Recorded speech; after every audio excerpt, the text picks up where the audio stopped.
Добро вечер. Печат на неделата, актуелна политичка емисија која што ќе оди секоја недела во 9 часот на 1 ТВ, во која што ќе се обидеме да се осврнеме на значајните настани кои што ја одбележија неделата за нас. Се надевам дека ќе биде тоа една занимлива дискусија за да ви влеземе и во седмиот ден од неделата кога би требало да се одмарате, уште малку со политика, бидејќи кај нас политиката е се присутна, па решивме и седмиот ден да не ви го простиме. А вечерва почнуваме со првиот настан, а тоа е следната тема.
Моите вечерашни гости се двајца добро познати коментатори на актуелните настани во Македонија со години.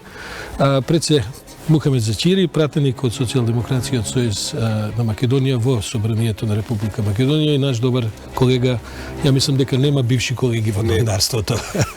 И адвокатот Александар Тортевски, исто така еден од маратонците на овие дебати емисии. Ние ако се договоривме вечерва да бидеме на ти, бидејќи се знаеме доволно години за да не мораме да се пресираме.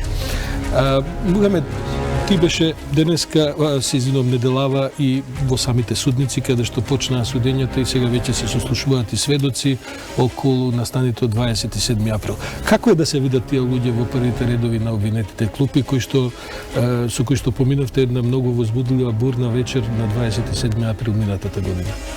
Секако зашто не е многу пријатно чувството да седиш после една година спротив нив, они се на обвинителна клупа, ти си од другата страна и треба да сведочиш што уствари они правеле дента кога влегла во собранието.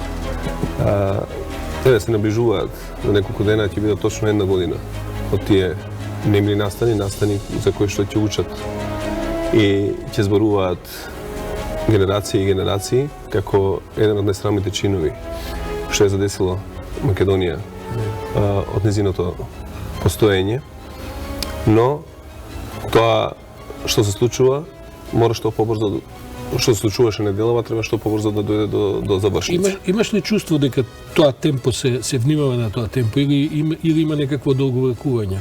Па, ја би сакал што поскоро да заврши. Докази има доволно за сето оно што се случуваше. Иако имаше, се знае јавноста, имаше обиди да се заскријат доказите. Некој да ги земе од УБК снимките таа вечер, но заборавиле дека има и бекап и дека има и на друго место снимки да се видат што всушност се случуваше. Како реагираат обвинетите кога ќе се соочите со тебе, со другите сведоци? Значи сега кога ги гледаш од другата страна, викаш дали е можно токму овие луѓе да беат тие насилници, тие што сакаат да одземат животи на пратеници. Некои од нив е вооружени. Некои вооружени, а сега гледаш колку се питоми и колку онака седат и молчливо се надеваат на некаква милост. Дека ќе им биде простено. Но овде не може да зборуваме за простување. Ова не е обична тепачка дека се случило меѓу двајца. Овде некој влезе со намера, тие толку слободно се движеа внатре и толку беа насилни и толку има добиена сила што мислеа дека никогаш нема да бидат допирливи. Тортевски од страна гледано, бидејќи имаш километража, искуство многу долга од седење по судници и така натаму. Се работи за голем процес, се работи за многу сведоци, за многу чинители, овие што починиле тие кривични дела. Се работи за најтешки квалификации, тероризам и така натаму. Како тебе ти се чини повели? Да, само накратко да направиме една разлика за ова зашто сведочев јас неделава и сведочеа предминатата недела мои колеги, се два одвоени случаи. Ние сведочевме за обидот за убиство на пратеникот Зјадин Села. Ова е одвоен случај од другиот што ќе треба да почне или почнат за настаните од 27. Какви ти се Тортевски впечатоците? Јас да бидам искрен, не разбирам зошто е овој случај издвоен. Тоа не знам. Не сум видел образложение, можеби обвинителството знае зошто одлучило овој случај да го води посебно. По мене тоа е еден случај. Убиството на Села. Обидот за убиство. Добро. Значи, од кривично правен аспект, обидот не се разликува од убиство. Само што не им успеало. Да, меѓутоа, тоа е еден, според мене, тоа беше еден настан, тоа беше еден сегмент од сценариото. Меѓутоа, обвинителството можеби сака да го заврши брзо ова, заради некои собствени цели. Меѓутоа, овој другиот случај пак, мислам дека обвинителство мора да ги собере сите коцки на мозаикот. Мене од страна гледано, мада е многу тешко од страна и некоректно во принцип да се коментира заради тоа што немаме информации, не знаеме кој што сведочи. Конечно има некакви стратегии предпоставувам. Апсолутно, би морало да има тука стратегија, тама работа да нема. Меѓутоа, од она што го слушаме до сега, не слушаме дека голем дел од мозаикот е составен. Обвинителство мора да го состави тој целосен мозаик, да знаеме кој комплетно стои, кој ја програмирал таа акција, кој каква улога имал, кој што знаел дека ќе се случува и кој што посакувал. Знаете, јас во мојата кариера сум имал многу случаи кога ќе дојде родител на некој дете, на некој млад човек и вели, знаете, син ми не направил ништо. Тој само чувал стража додека другите го нападнале чуварот и ја оплячкале продавницата или банката или и тие луѓе не разбираат дека тој што чувал стража е соучесник апсолутно, тој го посакува делото, учествува со тоа што има одредена улога, режисерот му дал таква улога. Што е проценката, колку долго ќе се одвива овој процес? Има ли некаква... Па, мислам дека ќе трае релативно долго. Во секој случај ќе се обидуваат обвинетите и тоа е легитимно право нивно да го одолговлекуваат случајот. Не знам со која цел. Во крајна, мислам, што мислат дека ќе профитираат, меѓутоа, мислам дека ќе трае долго. Има многу сведоци, има многу обвинети. Слушам дека уште 30 на луѓе веќе се практично ги подготвуваат да бидат обвинети. Судските процеси ни станаат дел од секојдневието. Груевски се жали дека дневно е и на 2 процеси, гледаме дека и другите предмети, оние што се одсеја, се одвиваат практично секојдневно и веројатно тоа ќе биде едно темпо низ кој ќе поминеме. Тоа не е избор, Сашо, тоа не е избор на обвинителството и на судот. Никој него терал да направи тоа, значи требало на време да се мисли. Како гледаш на овој потез на Гордана Јанкуловска, сега го нарекувам потез, но мислам дали има некаков маневр од искуството, прашувам долгогодишно, затруднувањето, например, што значи за судскиот процес? Ете, се издвојуваат незиниот процес, посебно ќе се води, тоа е решението законско, кое што законот го предвидува. А доколку дојде до пресуда, какви се после околностите, доколку станете млада мајка со мало дете, значи... Јас не можам. Не, вие не. Ти не можеш, меѓутоа говорам за... Веројатно си имали такви случаи во кариерата. Па, сега, секако дека тоа е олеснителна околност. Мислам, тоа не може никој да го избрише. Тоа е во секој случај. Тоа и тоа и припаѓа и тоа секако дека ќе припадне тоа. Сега зависи што ќе успее обвинителство да докаже, што судот ќе прифати.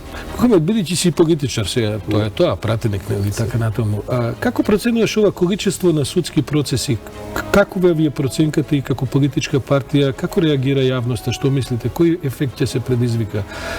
Да не дојде до некакво презаситување, да не дојде до некакво појавување на некаква жалост кон обвинетите и така натаму, па сега не мора баш луѓето ги растернуваат. Не, за жал, спротивното го чувствуваме како притисок од јавноста и они се нестрпливи да има разрешница, да има конечни судски пресуди. И они мислат дека тоа зависи од нас, како мнозинство или како влада, дека ние не сакаме да завршат тие процеси, што всушност не е така. И ние сакаме што побрзо виновниците и за предметите што ги води СЈО и што ги води обвинителството во однос на сето тоа што се правело во изминативе години, и ние сме заинтересирани, како што е заинтересирана јавноста, да завршат што побрзо и да видиме навистина некој дека е виновен за тоа што го направи. Видите, значи многу е специфично. Секое брзање може да предизвика судот да направи одредена битна повреда, па предметот да се врати на повторно судење и подосна веќе тоа е толку разводнет што речиси ќе нема предмет. Па ми се чини дека некој од стратегиите е таква. Дури има ваши колеги, твои колеги кои што велат дека некои од судиите намерно прават и процесни грешки, за да евентуално потоа, сега да не именувам конкретни судии. Во кариерата сум видел неколку такви случаи што ми личеле дека е намерна грешка, меѓутоа не сум убеден дека е така. Меѓутоа брзањето секогаш предизвикува грешка некоја. И тоа носи опасност потоа да падјаат пресудите на формално. Кога ќе се врати предметот, тогаш е веќе значи ако сега траел 1 година, тогаш ќе трае 3. Затоа што секогаш повторното судење е потешко од првото. Добро, тоа сега, колку што разбирам, на некој од обвинетите, можеби и на сите обвинети, можеби им одговара што побрзо да се одвиваат, особено овие што се во притвори, па дури овие што се обвинети, а не се во притвори. Претпоставам дека и во нивни интерес е судењето да дадат побрзо. Се зависи од она што се свесни дека направиле. Значи, ако се сите они велат дека не се криви, тоа дека не се виновни, претпоставам дека. Добро, во ред. Меѓутоа, ако неговото интимно чувство е дека навистина направил сериозен криминал, тогаш сега притворот е факт дека е многу тежок, меѓутоа ако знае дека со завршување на процесот ќе добие 15 години затвор, отприлike, ако честно му е кажано, се разбира, тогаш ако е запретена таква казна. Што значи да си има 6 адвокати на еден случај? Си работели во екипа со 6 колеги, да речеме, да браните обвинет? Во еден, јас најмногу мислам дека сум работел во случај каде што сме имале 20 или 3. 6 адвокати, не знам, тоа е одлука на обвинетиот. Конкретно зборувате за Груевски говорам, бидејќи на едно од судењето има екипа од 6 адвокати. Не знам, само него го брана 6, така? Само него го брана 6 мина. Од кој што се некој, ако не и сите... Видете, тоа е негов избор. Тоа е негов избор, апсолутно. Така одлучил, има право да донесе 6 адвокати. Процесот ќе го успори. Па не би требало, заради тоа што практично тој има право на одбрана. Теоретски тој може да земе и 200 адвокати, меѓутоа тоа не значи дека сите мораат да бидат на судење, дека мораат сите да дадат збор. Има ли водач на тимот? Па веројатно дека треба да има. Секако треба да има еден кој што практично ги влече сите конци, кој што е некаков командант на одбраната. На парадата. Да, на парадата. Судската парада. Мухамед, со села како партија и во владата не сте во добри односи.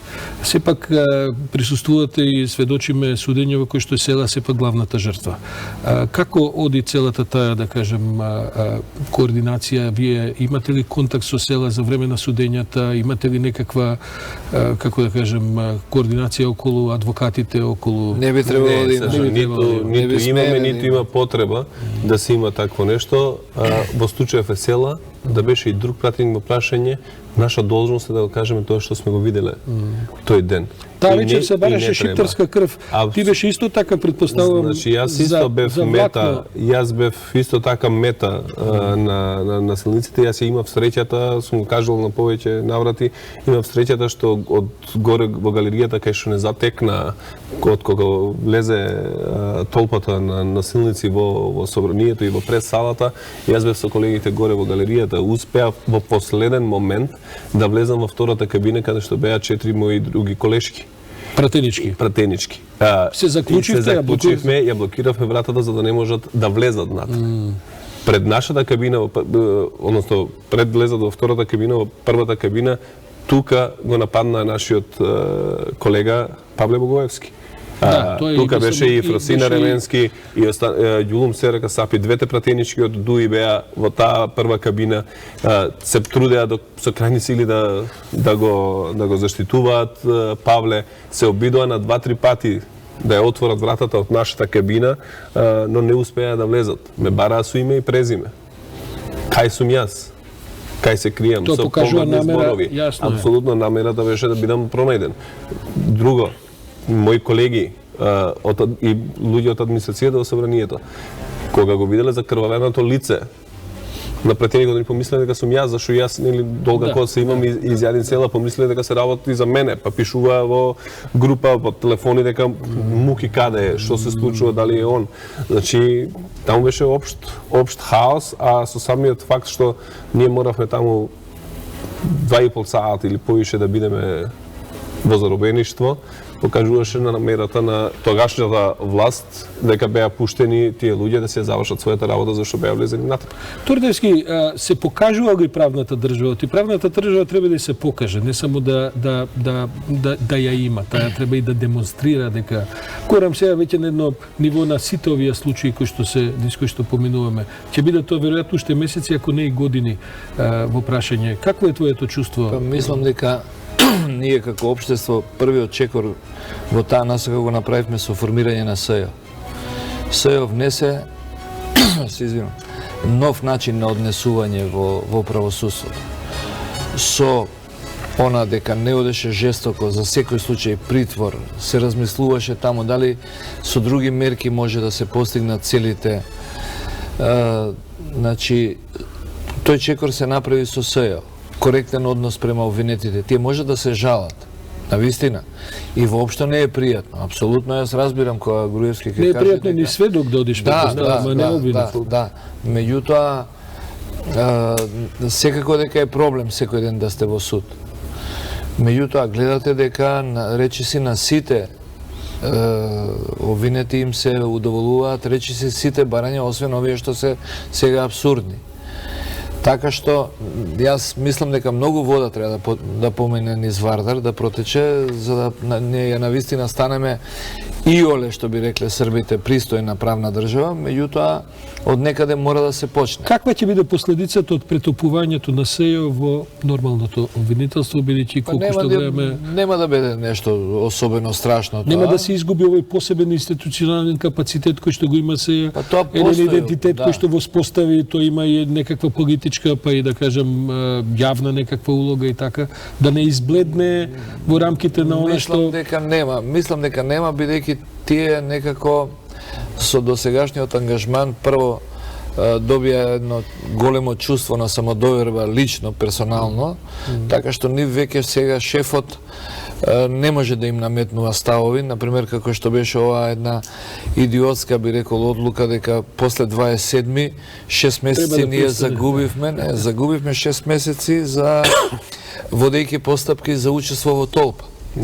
И мене, можеби тоа е многу битна тема за вечерва. Зошто во јавно обвинителство не се расчистува на кој начин ги покрена сите тие механизми толку долго време да загубиме како држава, да водиме постапка за 27 за учество во толпа.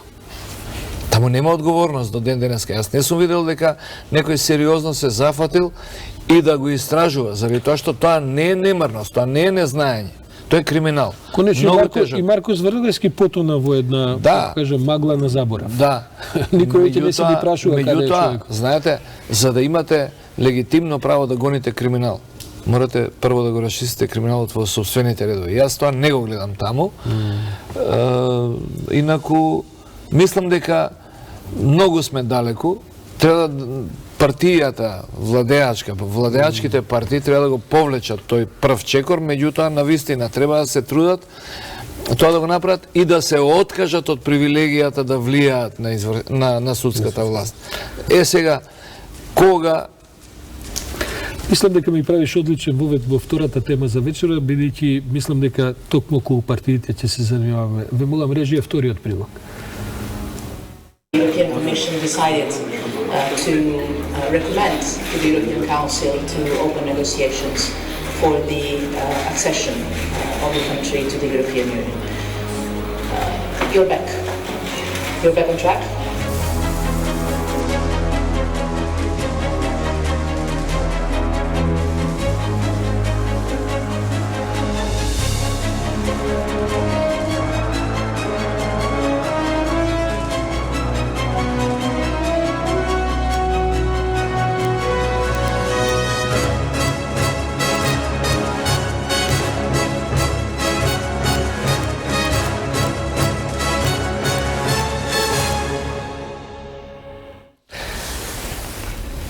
Да, назад сме со темата. Се разбира, минатата недела е одбележа извештајот на Европската комисија. Мислам дека надлежните во владата, ако не се лажам, ја што пребројав, Бујар Османи се појави на 8 телевизии, овие другиве уште да по 8 секој. Само во еден ТВ беа од Бујар Османи преку Шекеринска до Драган Тилев и така натаму, кај да и Заев ќе дојде да раскажува за извештајот.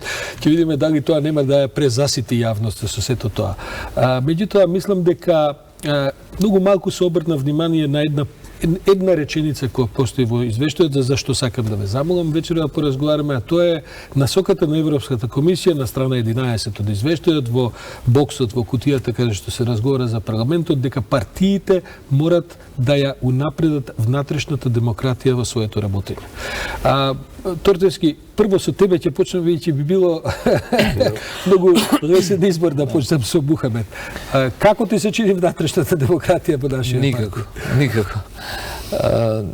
Мислам дека тука има искриена една порака, дека ние треба да го смениме системот. Јас многу често зборувам дека ние немаме парламентарен систем како што се декларираме, немаме нити председателски, ние имаме премиерски систем.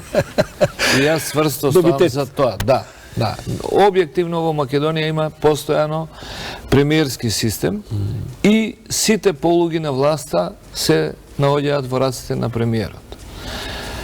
Тоа придонесе на овој начин да се зароби државата во последните 12 години. Бидејќи премиерите не се и председатели на партиите. Да, да, апсолутно. И тоа полтронство, тоа постојано значи умилкување, па како ти текна, па колку си паметен, па колку си висок, па колку си згоден.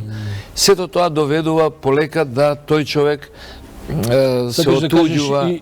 И Груевски и Заев колку си висок. Да, па значи карикира малку, меѓутоа потребна ни е навистина промена на системот.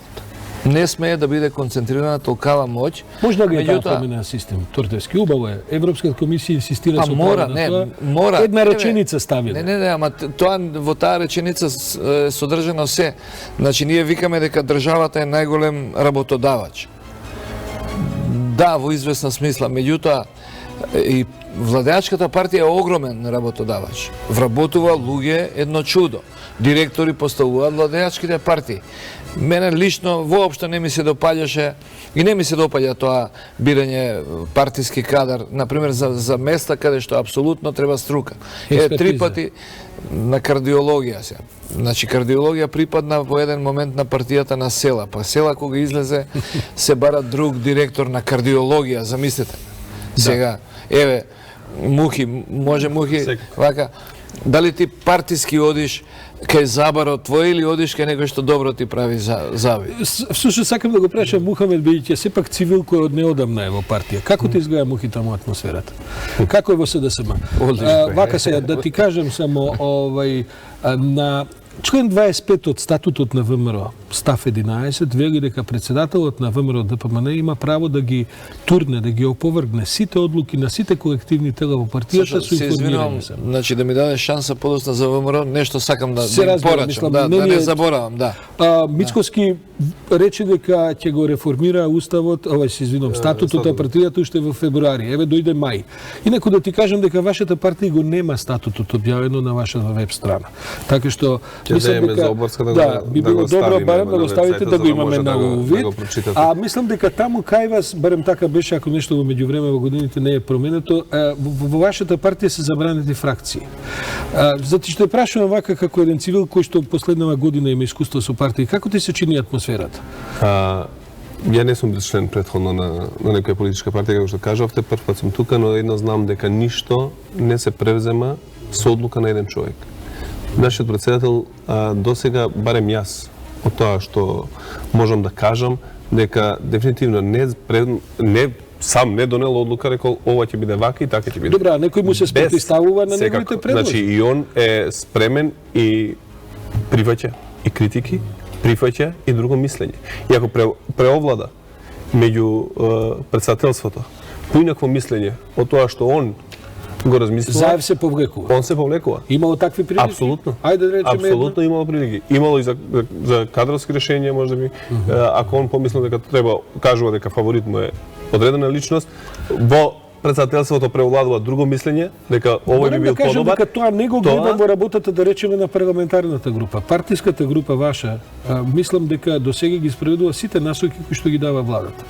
Ние ги спроведуваме, но сепак има различни мислења. Например, имаше закони кои што дел од пратеници некои не ги изгласа, иако има и договор да се изгласа некој закон. Значи, во однос на демократизација на партија, секоја партија треба да работи секако, се уште. Но оваа влада е најшарена. Ние немаме во сите институции, имаме и луѓе кои што не се членови на нашите партии поставено на раководни места. Тоа јавноста го знае. И ние стремиме кон тоа дефинитивно со институции да раководат стручни кадри, луѓе кои што најдобро го знаат занаетот за тоа. Нека вие со среќа, бидејќи во коалицијата имате партнери со кои што тоа е друг проблем. И вие сте можеби за анализа, ама вашите партнери пред се мислам на Дуи се замашала, мислам во смисла на секако можеме за тоа да зборуваме. Во некоја друга недела ќе го отвориме и тоа. Честитката на Зоран Заев по повод 27 годишнината од партијата и така натаму завршува со едно крајно персонализирање на позицијата на председателот, во која вели да не ме разочарате, внимајте што правите, и јас превземав обврска и така натаму. Тортевски, мене тоа малку ми мириса на она што сме го гледале и во годините пред тоа. Да, се сеќаваме кога Бранко Црвенковски рече еднаш: ни СДС, ни Свети СДС нема никого да спаси, па ништо не излезе од тоа. Околу ВМРО почнавте, значи малку ќе избегам од темата, меѓутоа мислам дека ВМРО за да биде партија сериозна и да претендира да се врати на власт, прво треба да ја даде подршка на правната држава, на сите државни органи да расчистат со криминалот во претходниот период и секако на големи звона да лупа секогаш кога ќе примети дека владеачките структури прават криминал. Ајде да бидам малку адвокат на ѓаволот. Можно ги е тоа политички сега да го прави Мицковски? Мора да биде. Не знам за Мицковски како стои. Сериозно, јас не се, да, знам, меѓутоа не се занимавам со тоа, меѓутоа тие мораат да расчистат на тој начин, ако сакаат да бидат сериозна партија. Потоа, првото што би морале да го направат, Белиот дворец да го вратат на државата, на народот. Целиот тимот кој што го има стекнато, тие тешки илјадници квадратни метри. Да, ама ситуацијата не е така едноставна. Значи, некој од таа партија ми вели ставене под хипотека. Не можеме да го вратиме на народот. Дури тие идеи ги имаат дискутирано наводно. И велат дека едноставно целиот тимот е ставен под хипотека. Можеби и заради тоа да не биде вратен на народот. Ставене заради тоа. Меѓутоа, на вистина не ги следам многу, меѓутоа непријатна ми е сцената која ќе видам сега во ние скапи фотели покрај оној камин, дека седи лидерот на опозиција кој што зборува за осиромашен народ. И сега кој што зборува дека ќе му помогнеме на народот да почне да живее пристојно, а живеат и седат во фотелите на Никола Груевски, кој што во овој момент би можел да ви напишам од каде се платени, макар што не сум се занимавал многу со тоа. Каде што подовите се по 4000 евра квадрат. И би морале, за да тргнат напред, би морале да се откажат од тој имот да повлечат една линија. Ќе мора од многу квадрати да се откажуваат меѓу Ама таму, тоа е ако нивни- не се лажам, ама 36.000 багаж. Ама квадрати. тоа е нивни багаж, тој мора да се ослободат од тоа. Торцевски, но кога ќе ги видиш и двете главни партии, пред да поминеме на ДУИ, зашто Мухамед ќе сака малку и тоа да ми го прокоментира, ако ништо друго сме се занимавале како новинари 20 на години со, односно 15 на со ДУИ. Се уште и во СДСМ и во ВМРО ДПМН, во главните две партии, се уште лидерите ги именуваат дури и луѓето кои што треба да водат општински комитети. Се уште важи еден микроменеджмент и сигурен сум дека и во СДСМ така. Не, кај нас имаше оглас, избор. Да, ги знаеме ние принципите на огласи, се ни е тоа јасно.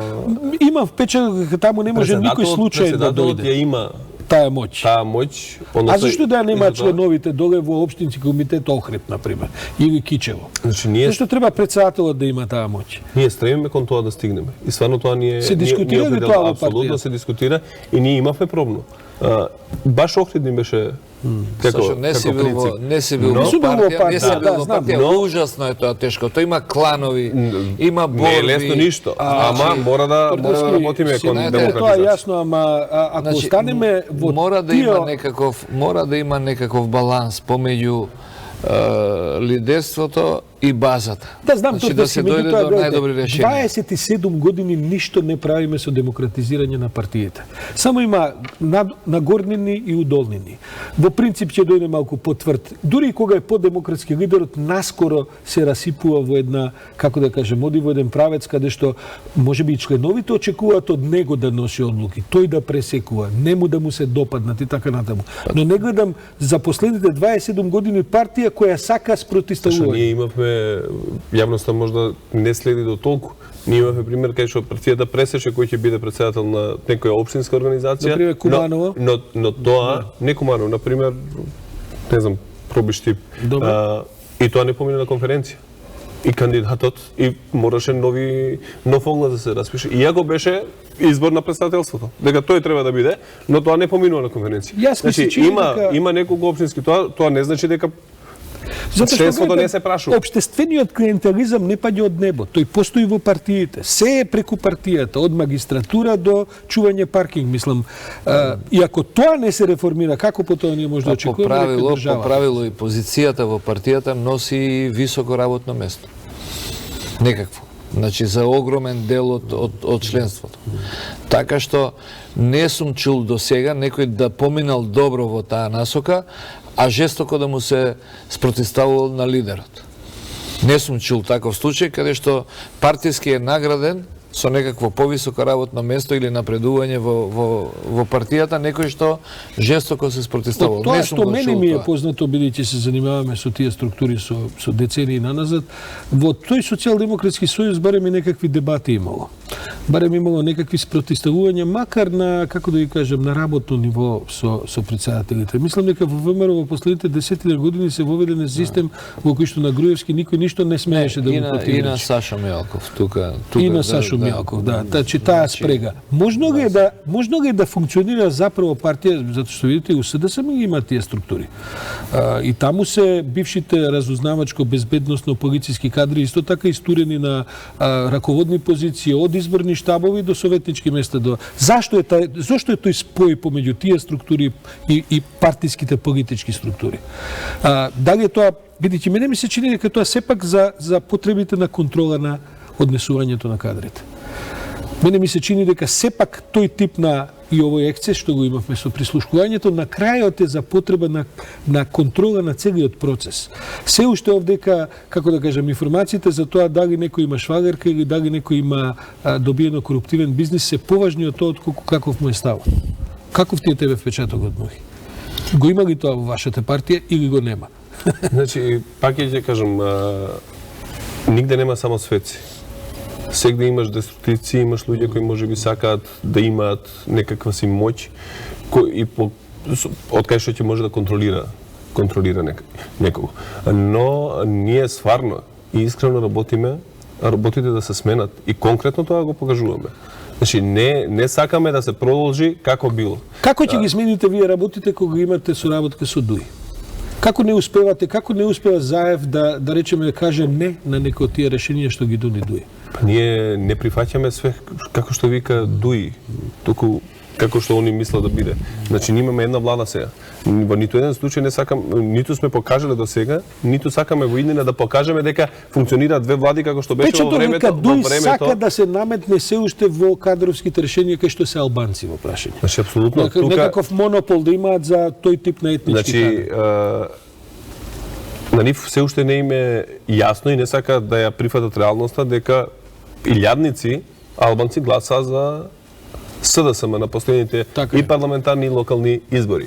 И се уште не може да сватат дел од нивните функционери назначени, дали се директори тоа, дали раководат со други, дали министерства или нешто, ако СДСМ предложи некој албанец кадар да биде во таа институција или предложи да биде унапреден затоа што му следува по закон. Рекоа, зошто ние да сме се мешале во кај албанците? Они се уште мислат дека они се собственици на албанците. Не се, луѓе, работите се менјамаат.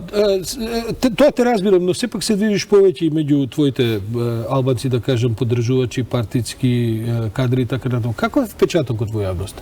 Задоволни се албанците овие што гласаа за СДСМ од испорачувањето на СДСМ досега во агендата на владата? Тоа што гледаме дека албанците што гласаа за ДУИ, за албанските политички партии се се поразочарани од нив и велат дека албанците што гласале за СДСМ го направиле вистинскиот чек. Од Дуи тврдат спротивното. Значи, Дуи и останатите може да се пробат на било кој наредни избори па да видат како ќе поминат.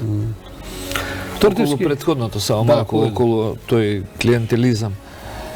Имаше една несреќна изјава на Заев која кажа дека двајца функционери на СДС се под истрага.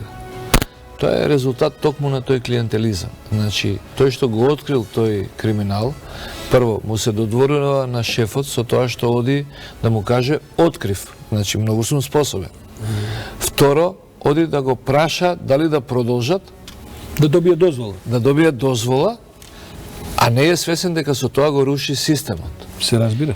И Заев по мене дал дозвола за тоа и тој тоа го сметаше дека е голем доказ за почитување на некакви принципи, несвесен дека тоа покажува комплетно руинирање на системот. Дека се тоа обратно поставени работи. Бидејќи сме при крај на емисијата, постои еден впечаток дека Заев едноставно како да има моторче за зборување и не може да застане кој ќе почне дали се работи за името, дали се преговорите, дали се работи за правдата, држава и така натаму. Можеби во тој контекст има проблем што понекогаш трча пред рудото, Па добро. Веројатно нанесува штета на целиот правен процес, мислам. Лично мислам дека неколку имаше несреќни изјави, лоши изјави. Например, многу лоша беше изјавата на почеток на преговорите со Грција дека немаме црвени линии. Не смеете да влезете во преговори со една друга страна како што е Грција во моментот и да кажете немаме црвени линии. А подосна што ќе преговарате? Би рекол исто она изјава за Вучич. Да, имаше некои конфронтации. Јас лично се сложувам дека е тоа апсолутно точно, меѓутоа тоа можеме да го разговараме ние на кафе кога ќе седнеме некаде во некој затворен круг, кога сме два-тројца, меѓутоа премиер во доаѓање за председател на соседна држава од која што многу работи зависат во околината тука, да каже дека е недемократ, дека тој е бетер од Груевски и така, тоа значи треба многу да води сметка. Едно се разговори кои што се прават во некој затворен круг, друго е за јавност и малку повеќе дипломатски шлиф му треба. Добро, човекот, некои од тие работи му беа, како ја кажем, му беа главната основа на неговата, да кажем, напредување, дека беше во опозиција, но кој ќе дојдете на власт да се менуваат работите. Он тоа го прави со цел само да биде потранспарентен и да го сподели тоа со јавноста, но го прави секако со цел, затоа што претходната влада беше толку затворена и не зборуваше за ништо. Морам да ви кажам дека во јавноста постои впечаток дека тоа така една заглавена администрација, дека се толку закочени процесите, дека самото поседјање ќе го сомелат во својата спорост, неактивност, неодлучност и така натаму. Дури имаат сега проблем, се отиде во една крајност да се објавуваат и сметките за кисели вода и кафења, па се имате проблем да потпишете наједноставно решение се одлага. Да, таа информација беше непријатно срочена, меѓутоа мислам дека излезе од влада. Да речеме за Аладјозовски, не сакам да го бранам, меѓутоа навистина комплетната сметка за бифето што е потрошено сите кафења за гостите беше ставена значи кај него, прикажана кај него и сега луѓето почна да викаат дека расправа за испиени 9.000 кафење е бесмислена. Не, апсолутно, ама комплетното бифе да го ставите дека министерот јадел по кафани, тоа е некоректно. А инаку треба навистина многу да се води сметка за таа работа. Јас лично мислам дека нашите функционери имаат многу ниски плати, меѓутоа имаат многу големи привилегии. И тоа, јас сум многу повеќе за тоа да имаат многу високи плати, доста повисоки плати, меѓутоа никакви привилегии. Значи да биде јавно објавено. Нека имаат, јас немам ништо против да имаат 2.500 евра плата. Меѓутоа имам против да земаат 1000 евра платни трошици. Сигурен сум дека во неделите што следуваат, ова ќе бидат темите со кои со други гости ќе разговараме. Вечерва го завршуваме освртот на минатите 7 дена на овие две теми. Ве очекувам со нови гости следната недела во 21 часот на 1 ТВ. Пријатно и благодарам. Благодарам.